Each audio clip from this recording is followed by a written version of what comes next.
Halo teman-teman, kembali lagi bersama saya Marcelo.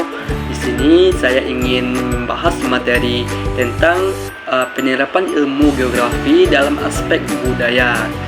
Baiklah, kalau begitu marilah kita masuk ke dalam penjelasannya ya teman-teman. Yang pertama itu ada definisi dan konsep dasar. 1. Pengertian budaya. Budaya berasal dari kata budi dan daya yang berarti hasil dan cipta rasa dan karsa manusia. Secara umum, budaya adalah seluruh cara hidup manusia yang berkembang dan diwariskan dari generasi ke generasi. Budaya mencakup nilai-nilai, norma, bahasa, adat istiadat, kepercayaan, serta karya manusia. Contoh budaya itu seperti upacara adat, seperti ngabano di Bali atau sektan di Yogyakarta, bahasa daerah dan tarian pakaian tradisional. Yang kedua, ada pengertian ilmu geografi. Ilmu geografi adalah ilmu yang mempelajari tentang persamaan dan perbedaan fenomena alam serta kehidupan manusia di permukaan keruangan. Dilihat dari sudut pandang sejarah sederhana, geografi mempelajari hubungan timbal balik antara manusia dan lingkungannya, serta bagaimana keduanya saling mempengaruhi dan beradaptasi satu sama lain. Kata geo berasal dari bahasa Yunani, yaitu bumi, dan grafien yang berarti tulisan atau gambaran. Jadi, secara harfiah, geografi itu ilmu yang mempelajari atau menggambarkan tentang bumi. Selanjutnya, ada penerapan ilmu geografi dalam aspek budaya. Yang pertama, pengaruh lingkungan fisik terhadap budaya. 1. Iklim.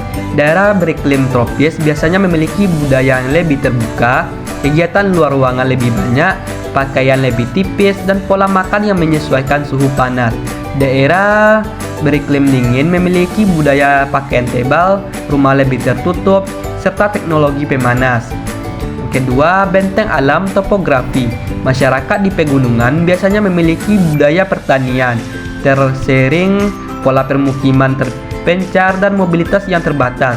Wilayah pesisir memiliki budaya melaut, kuliner berbasis hasil laut, serta pola interaksi sosial yang terbuka karena kontak perdagangan.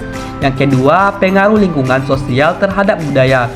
Selain faktor fisik, lingkungan sosial juga membentuk budaya. Yang pertama, interaksi dengan kelompok lain. Kontak dagang dan migrasi menciptakan akulturasi budaya. Masyarakat pesisir lebih sering heterogen dibanding masyarakat pedalaman. Yang kedua, perkembangan teknologi. Lingkungan yang menuntut adaptasi tinggi, misalnya daerah rawan bencana, mendorong teknologi mitigasi dan pola budaya yang waspada. Yang ketiga, ada contoh studi pengaruh lingkungan terhadap budaya. Pengaruh lingkungan pesisir terhadap budaya masyarakat nelayan, budaya gotong royong seperti mampang atau sampan dayung, sistem kalender musim tangkap ikan. Yang kedua, pengaruh iklim terhadap pola pangan. Masyarakat tropis mengonsumsi makanan ringan dan berair, sedangkan masyarakat dingin mengonsumsi makanan tinggi kalori. Selanjutnya, ada analisis distribusi budaya. Distribusi budaya adalah penyebaran unsur-unsur budaya, bahasa, agama, adat istiadat, teknologi, seni, pengetahuan, dan sistem mata pencarian dari suatu wilayah ke wilayah lain. Analisis ini bertujuan memahami bagaimana, mengapa, dan di mana budaya tersebar di permukaan bumi. 1. Pola distribusi budaya. Pola distribusi budaya menunjukkan bentuk sebaran budaya dalam ruang. Yang pertama, pola mengelompok. Budaya terkonsentrasi pada wilayah tertentu. 2. Pola menyebar. Budaya menyebar ke wilayah yang lain lebih luas dan tidak terpusat.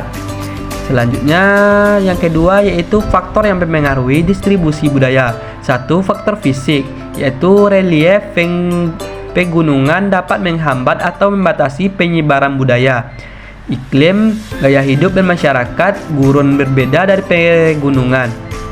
Selanjutnya, faktor sosial dan ekonomi, mobilitas penduduk, migrasi, urbanisasi, perdagangan, pendidikan, dan teknologi. Yang ketiga, mekanisme penyebaran budaya. 1. Difusi diversifikasi.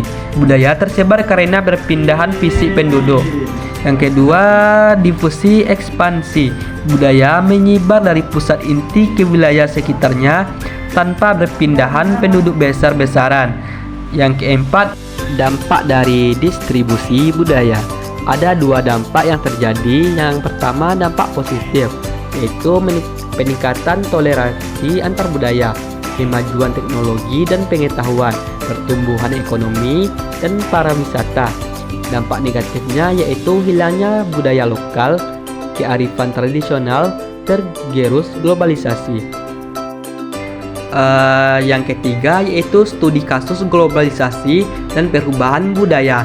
Masuknya budaya pop Korea atau drama Korea, fenomena K-pop dan drakor sangat populer di kalangan remaja Indonesia melalui internet, media sosial, dan platform streaming. Perubahan budaya yang terjadi yaitu gaya berpakaian dan tren rambut meniru artis Korea. Kebiasaan konsumsi berubah seperti makanan Korea, skincare, kosmetik, penggunaan bahasa campuran Indonesia dan Korea dalam percakapan sehari-hari. Dampaknya yaitu satu, dampak positif, meningkatkan kreativitas dan ekspresi diri, memperluas wawasan budaya internasional, mendorong industri hiburan lokal berinovasi.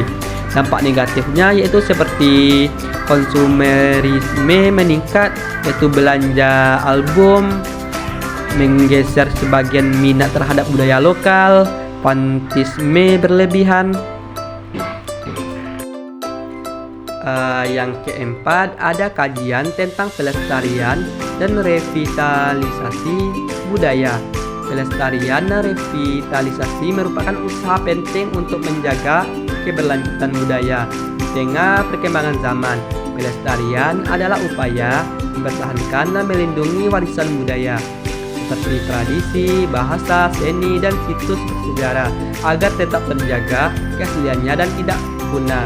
Pelestarian dilakukan melalui dokumentasi, perlindungan hukum, pendidikan budaya, serta pengelolaan cagar budaya.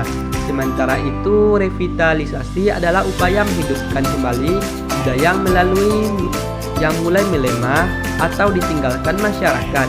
Revitalisasi dilakukan dengan menyesuaikan budaya tersebut agar relevan dengan kondisi saat ini, misalnya melalui festival budaya, pengembangan seni kreasi baru, perbaikan kawasan budaya, atau pelibatan generasi muda. Mungkin sekian pembahasan materi dari saya, teman-teman. Semoga video ini bisa bermanfaat bagi teman-teman semuanya, dan jangan lupa untuk share ke teman-teman yang lainnya ya. Kalau begitu, sekian dari saya. Terima kasih.